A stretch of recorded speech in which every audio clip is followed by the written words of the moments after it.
Hi, welcome back to C Programming. I'm your Dr. Vasu. ఈ C programming తో పాటు వేరే ఇంట్రెస్టింగ్ టాపిక్స్ ని కూడా మీరు చూడవచ్చు. ఛానల్ సబ్స్క్రైబ్ చేయండి, అలర్ట్స్ వస్తాయి. ఈ ప్రోగ్రామ్ ని గూగుల్ డ్రైవ్ లో షేర్ చేస్తున్నాను, దానికి లింక్ డిస్క్రిప్షన్ లో చూడవచ్చు. ఓకే, ఇప్పుడు స్ట్రక్చర్స్ ఏంటో చూద్దాం. సో హియర్ సపోజ్ మనం ఒక మార్క్స్ స్టూడెంట్ మార్క్స్ ని హ్యాండిల్ చేయబోతున్నాం. అంటే స్టూడెంట్ మార్క్స్ అంటే డిఫరెంట్ సబ్జెక్ట్స్ మార్క్స్ ఉండొచ్చు.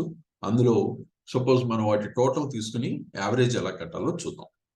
దీనికి ఒక స్ట్రక్చర్ ఒకటి డిఫైన్ చేసాం, మార్క్స్ అనే స్ట్రక్చర్. సో స్ట్రక్ట్ అనేది కీవర్డ్. ఇప్పుడు ఏం చేస్తున్నాం అంటే ఈ స్ట్రక్చర్ ని మనం డిఫైన్ చేసినప్పుడు ఇది 5 ఫీల్డ్స్ తో ఇలా ఉంటుంది. ఇప్పుడు దీనికి మనం ఒక వేరియబుల్ తీసుకున్నాం, STU మార్క్స్ అంటే స్టూడెంట్ మార్క్స్ అనుకున్నాం. ఈ స్టూడెంట్ మార్క్స్ అనే వేరియబుల్ ని ఎలా ఒక స్ట్రక్చర్ గా డిక్లేర్ చేస్తాం. ఈ స్ట్రక్చర్ లో మార్క్స్ అనే స్ట్రక్చర్ లో 5 ఫీల్డ్స్ ఉన్నాయి. ఈ 5 ఫీల్డ్స్ ఉన్నాయి కాబట్టి 5 వాల్యూస్ ఇచ్చాం. కాకుంటే ఇందులో ఫస్ట్ 3 మాత్రమే మనం ఇచ్చే డేటా, మిగతావి మనం క్యాలిక్యులేట్ చేయబోతున్నాం. అంటే ఇనిషియల్ గా అందులో డేటా ఏమి ఉండదు, అందువల్ల ఏంటంటే ఇనిషియల్ గా మనం జీరోస్ పెట్టాం.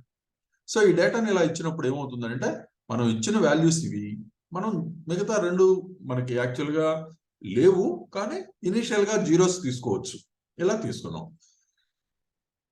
ఇప్పుడు ఈ వాల్యూస్ ని మ్యాథ్స్, ఫిజిక్స్, కెమిస్ట్రీ మార్క్స్ ని మూడింటిని యాడ్ చేయబోతున్నాం. అంటే ఇక్కడ ఇది స్టూడెంట్ మార్క్స్ అనే వేరియబుల్ లో ఫస్ట్ ఫీల్డ్ డాట్ ఈ మ్యాథ్స్ అనే ఫీల్డ్, అలాగే ఇక్కడ డాట్ తర్వాత ఫిజిక్స్ అంటే ఇదే వేరియబుల్ లో ఫిజిక్స్ అనే వేరియబుల్, ఓకే, ఫీల్డ్, అలాగే కెమిస్ట్రీ అనే ఫీల్డ్. ఈ మూడిటి మార్క్స్ ని మనం యాడ్ చేసాం. యాడ్ చేసి టోటల్లో ఇదే స్ట్రక్చర్ లో అంటే ఇదే వేరియబుల్ స్టూడెంట్ మార్క్స్ లో టోటల్లో పెట్టాం, అసైన్ చేసాం. ఇప్పుడు ఏం చేద్దాం, యావరేజ్ కూడా తీసుకుందాం. ఇదే స్ట్రక్చర్ లో డాట్ యావరేజ్ లో ఈ మార్క్స్ ని మనం by 3 వేసి పర్సంటేజ్ తీసుకోబోతున్నాం, యావరేజ్ మార్క్స్. ఓకే, సో ఇక్కడ మనం తీసుకునేటప్పుడు ఏం చేస్తామంటే ఫ్లోటింగ్ వాల్యూ, ఫ్లోటింగ్ డివిజన్ చేస్తున్నాం. అంటే 3.0 ఇచ్చాం. 3.0 ఇచ్చాం కాబట్టి ఇక్కడ ఫ్లోటింగ్ డివిజన్ జరుగుతుంది, డెసిమల్ ప్లేసెస్ వస్తాయి. చూద్దాం. ఇప్పుడు దీన్ని అలా క్యాలిక్యులేట్ చేసినప్పుడు ఏమవుతుందంటే మనం టోటల్ ఏమో జీరోస్ ఇంత క్రితం ఇనిషియల్ గా పెట్టిన జీరోస్ పోతాయి. ఇప్పుడు టోటల్ వాల్యూ టోటల్ వచ్చేసరికి ఇక్కడ ఈ మూడింటి టోటల్ ఇక్కడ వస్తుంది, అలాగే యావరేజ్ ఇక్కడ వచ్చేస్తుంది. ఓకే, ఇప్పుడు దీన్ని ప్రోగ్రామ్ ని కంపైల్ చేసి రన్ చేద్దాం. మనకి ఇక్కడ ఈ వాల్యూస్ ఇలా వస్తున్నాయి. టోటల్ ఇక్కడ యావరేజ్ 85.67. సో ఇక్కడ ఫ్లోటింగ్ వాల్యూ చేసినందువల్ల మనకు వచ్చేటటువంటి ఇదేంటంటే డెసిమల్ ప్లేసెస్ ఇక్కడ వస్తాయి. ఇప్పుడు ఇదే మార్క్స్. సపోజ్ ఇదే ప్రోగ్రామ్ ని మనం స్ట్రక్చరు ఇదంతా సేమే ఉంది, ఇంకొక కొంచెం మారుద్దాం. అదేంటంటే స్టూడెంట్ మార్క్సే వేరియబుల్ తీసుకున్నాం, ఫస్ట్ 3 ఫీల్డ్స్ ని మాత్రమే డిక్లేర్ చేస్తాం. ఫస్ట్ 3 ఫీల్డ్స్ మాత్రమే అసైన్ చేస్తున్నాం, అంటే ఇనిషియలైజేషన్. మిగతా 2 ఫీల్డ్స్ ఇవ్వకపోతే ఏం జరుగుతుందని అంటే ఫస్ట్ 3 ఫీల్డ్స్ ఇలాగో మనం ఇచ్చిన డేటా వస్తుంది, మిగతాది డేటా ఇవ్వకపోతే జీరోతో ఫిల్ అవుతాయి. ఇప్పుడు మనం ఈ వాల్యూస్ తీసుకుని ఈ టోటల్ యావరేజ్ అనేది క్యాలిక్యులేట్ చేస్తున్నాం. ఇక్కడ ఈ వాల్యూస్ క్యాలిక్యులేట్ చేసినప్పుడు ఏం జరుగుతుంది అంటే ఆ వాల్యూస్ ఇక్కడ డివిజన్ చూడండి, ఇంటిజర్ డివిజన్ చేస్తున్నాం. 3.0 ఇందాక అన్నాం కాబట్టి మనకి యాక్చువల్ గా ఇక్కడ 85 డెసిమల్ ప్లేసెస్ వచ్చాయి. ఇక్కడ డెసిమల్ ప్లేసెస్ రావలేదు, 85 దగ్గర కట్ ఆఫ్ అయిపోయింది, అంటే ఇంటిజర్ డివిజన్ జరిగింది. సో అందువల్ల 85 మాత్రమే ఇందులో ఫిల్ అయింది. ఈ టోటల్ ఇక్కడ యావరేజ్ ఈ విధంగా వచ్చాయి. సో సపోజ్ మనం ఇక్కడ సేమ్ ఇదే ఇంటిజర్ డివిజన్ చేస్తున్నాం. ఇదే ఇంటిజర్ డివిజన్ చేసి డిస్ప్లే మారుద్దాం. డిస్ప్లే ఏం చేస్తున్నాం అంటే ఇక్కడ ఇందాక మనం ఓన్లీ టోటల్ అండ్ యావరేజ్ మాత్రమే తీసుకున్నాం. ఇప్పుడు అన్ని అంటే మ్యాథ్స్, ఫిజిక్స్, కెమిస్ట్రీ అనే హెడ్డింగ్స్ ఇచ్చాం. వీటి వాల్యూస్ ని ఈ విధంగా స్టూడెంట్ మార్క్స్ డాట్ మ్యాథ్స్ ఇక్కడ dot physics, dot chemistry, dot total, dot average, 5 fields names చెప్పాం.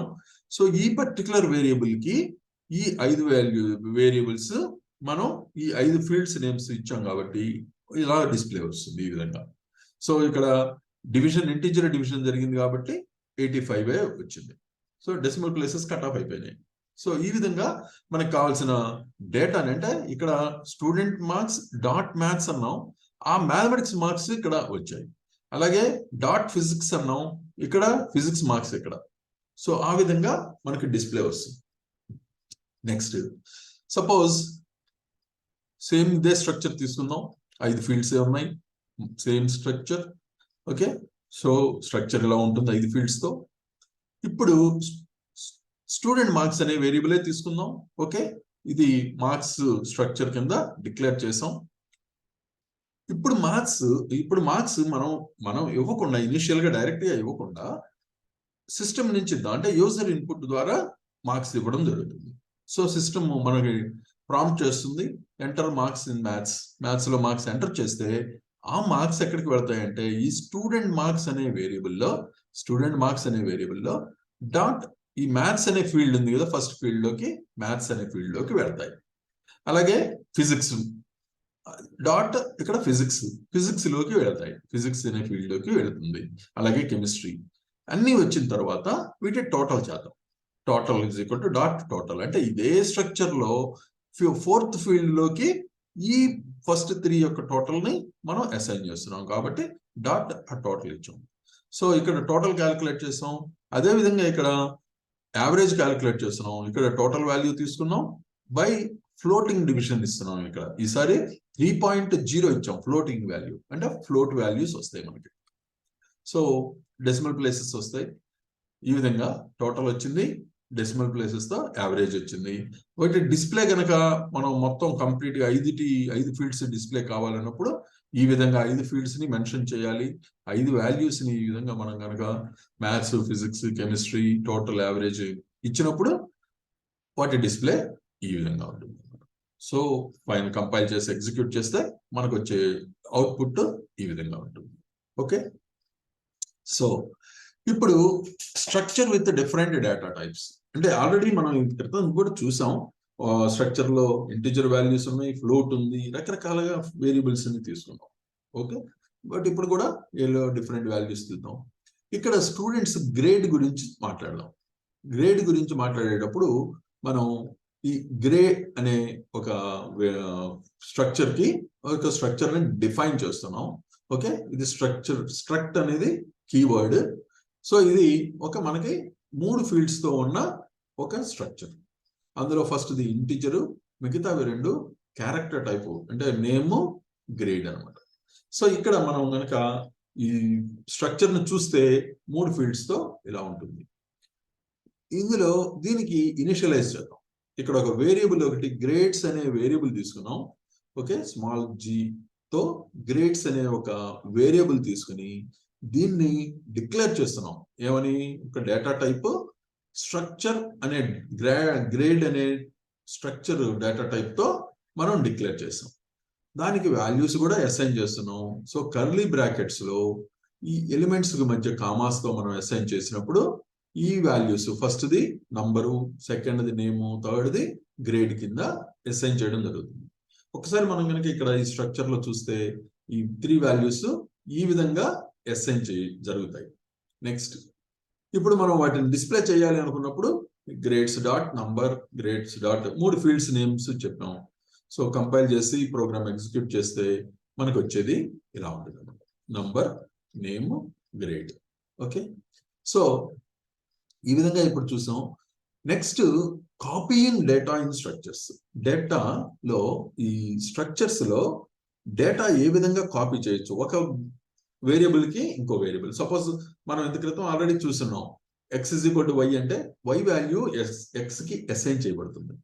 లేదా A is equal to B అన్నాం, బి వాల్యూ ఏ కి అసైన్ చేస్తాం. అలాగే ఇక్కడ అసైన్ చేయాలంటే ఒక వేరియబుల్ డేటాని ఇంకొక వేరియబుల్ కి ఎలా అసైన్ చేయాలో చూద్దాం స్ట్రక్చర్స్ లో. ఇక్కడ సేమ్ అదే స్ట్రక్చర్ 3 ఫీల్డ్స్ తో తీసుకున్నాం. గ్రే అనే స్ట్రక్చర్ ఇది, సేమ్ ఇంటిజరు, నంబర్, నేమ్, గ్రేడ్ తో ఉన్నాయి. ఇప్పుడు ఏం చేద్దామంటే ఇది స్ట్రక్చర్ 3 ఫీల్డ్స్. గ్రేడ్ 1 అనే ఒక వేరియబుల్ తీసుకున్నాం. ఇందాక గ్రేడ్ ఒక్కటే తీసుకున్నాం, ఇప్పుడు గ్రేడ్ 1 అని అన్నాం. గ్రేడ్ 1 అనేది ఇది వేరియబుల్. ఈ వేరియబుల్ ఏ టైప్ అంటే మనం ఇంటిజర్ ఎక్స్, ఇంటిజర్ వై ఎలా డిక్లేర్ చేస్తున్నామో అలాగే ఇక్కడ ఈ గ్రేడ్ 1 అనే దాన్ని ఒక స్ట్రక్చర్ కింద గ్రే అనే ఒక స్ట్రక్చర్ ఏదైతే ఉందో ఆ type of variable data type అని డిక్లేర్ చేస్తాం. సో ఇందులో మనం 3 ఫీల్డ్స్ ని ఇనిషియలైజ్ చేస్తున్నాం. అందులో 1001, Shekar and B, 3 grade B 3 values ఇచ్చాం. సో ఈ వాల్యూస్ ఇచ్చినప్పుడు అందులో గ్రేడ్ 1 అనే వేరియబుల్ కి డేటా ఈ విధంగా అసైన్ చేయబడుతుంది 3 ఫీల్డ్స్ లో. Okay, fine. ఇప్పుడు ఇంకొక వేరియబుల్ తీసుకుందాం. ఈ వేరియబుల్ ఏంటంటే గ్రేడ్ 2. గ్రేడ్ 1 అనేది ఇందాక తీసుకున్న వేరియబుల్, ఇప్పుడు గ్రేడ్ 2 అనేది సెకండ్ వేరియబుల్. ఇది కూడా సేమ్ ఇదే టైప్ ఆఫ్ స్ట్రక్చర్. ఓకే, ఇప్పుడు ఏం చేద్దామంటే ఈ గ్రేడ్ 1 లో ఉన్న డేటాని గ్రేడ్ 2 లోకి పంపించాలి. గ్రేడ్ 1 అంటే ఇంత క్రితం మామూలుగా X is equal to Y అంటే వై వాల్యూ సపోజ్ 10 ఉంది అనుకోండి, 10 అనేది ఎక్స్ కి అసైన్ చేయబడుతుంది. ఓకే, బట్ ఇక్కడ అలా కాదు. ఇక్కడ గ్రేడ్ 1 అనే దానిలో 3 ఫీల్డ్స్ ఉన్నాయి. ఆ 3 ఫీల్డ్స్ ఏమవుతాయి, గ్రేడ్ 1 వాల్యూస్ ని గ్రేడ్ 2 కి అసైన్ చేసినప్పుడు ఆ 3 వాల్యూస్ కూడా ఈ పర్టికులర్ గ్రేడ్ 2 లో ఏవైతే 3 ఫీల్డ్స్ ఉన్నాయో ఆ 3 ఫీల్డ్స్ కి కాపీ అవుతాయి. ఎలాగంటే ఈ విధంగా గ్రేడ్ 2 లోకి సేమ్ ఇదే డేటా ఇక్కడ కాపీ అయిపోతుంది 3 ఫీల్డ్స్ లోకి. సో ఇప్పుడు ఏం చేద్దామంటే ఇది మనం అనుకుంటున్నాం, ఇలా అని మనం ఊహించుకుంటున్నాం, ఇలా కాపీ అవుతుంది అని. అవునో కాదో చెక్ చేద్దాం. ఎలాగంటే డేటా ఫ్రమ్ గ్రేడ్ 1, గ్రేడ్ 1 అనే దాని వేరియబుల్ డేటాని డిస్ప్లే చేద్దాం. ఎలా, దాని ఫీల్డ్స్ నేమ్స్ చెప్పాం. ఇక్కడ డిస్ప్లే వాల్యూస్ ఏంటి, గ్రేడ్ 1 అనే వేరియబుల్ లో number, grade 1 name, grade 1 grade. ఇవి 3 వాల్యూస్ గ్రేడ్ 1 కి సంబంధించింది. ఓకే, అలాగే డేటా ఫ్రమ్ గ్రేడ్ 2, ఈ గ్రేడ్ 2 కి సేమ్ ఇదే వాల్యూస్ అసైన్ అయ్యాయా లేకపోతే ఇంకా వేరే ఏమైనా వచ్చాయో చూద్దాం. సో ఇక్కడ చూసినప్పుడు మనకి grade 2 number, grade 2 name, grade. Okay, అంటే సెకండ్ వేరియబుల్ కి సంబంధించిన డేటాని మనం ఇక్కడ డిస్ప్లే చేయమని అడుగుతాం. ఎలా వస్తుందో చూద్దాం. మనం అనుకున్న విధంగా ఈ విధంగా అన్ని ఫీల్డ్స్ కామన్ గా ఇలా అసైన్ అయ్యాయా లేదా చూద్దాం. సో ఇప్పుడు కంపైల్ చేసి ప్రోగ్రామ్ రన్ చేస్తే మనం డేటా ఫ్రమ్ గ్రేడ్ 1 మనం ఇచ్చింది already. Okay, 1001, Shekar B same వచ్చేసింది. మనం అనుకుంటున్నట్లుగా గ్రేడ్ 2 లో కూడా సేమ్ డేటా రావాలి. ఎస్, అదే వస్తుంది. ఎందుకనంటే ఇక్కడ మనం ఒక్కొక్క ఫీల్డ్ కి సంబంధించి గ్రేడ్ వాల్యూస్ ని కాపీ చేయాల్సిన అవసరం లేదు. ఎప్పుడైతే ఈ గ్రేడ్ 1 అనే వేరియబుల్ ని గ్రేడ్ 2 కి అసైన్ చేసామో అన్ని ఫీల్డ్స్, ఇందులో ఎన్నైతే ఫీల్డ్స్ ఉంటాయో అన్ని ఫీల్డ్స్ లో ఉన్నటువంటి డేటా మొత్తం ఈ గ్రేడ్ 2 అనే వేరియబుల్ లోకి అన్ని ఫీల్డ్స్ లోకి సేమ్ యాజ్ ఇట్ ఈస్ గా ఈ విధంగా కాపీ అవుతాయి. ఓకే, సో ఇది ఒక స్ట్రక్చర్ నుంచి ఇంకొక స్ట్రక్చర్ కి డేటాను కాపీ చేసే విధానం. సో ఈ టాపిక్ మీకు బాగా అర్థమైంది అనుకుంటున్నాను. మీకు ఏమైనా డౌట్స్ ఉన్నా, క్వశ్చన్స్ ఏమైనా ఉన్నా, లేక సజెషన్స్ ఏమైనా ఇవ్వాలన్నా కామెంట్ రూపంలో తెలపండి. Do like, share and subscribe. Thank you.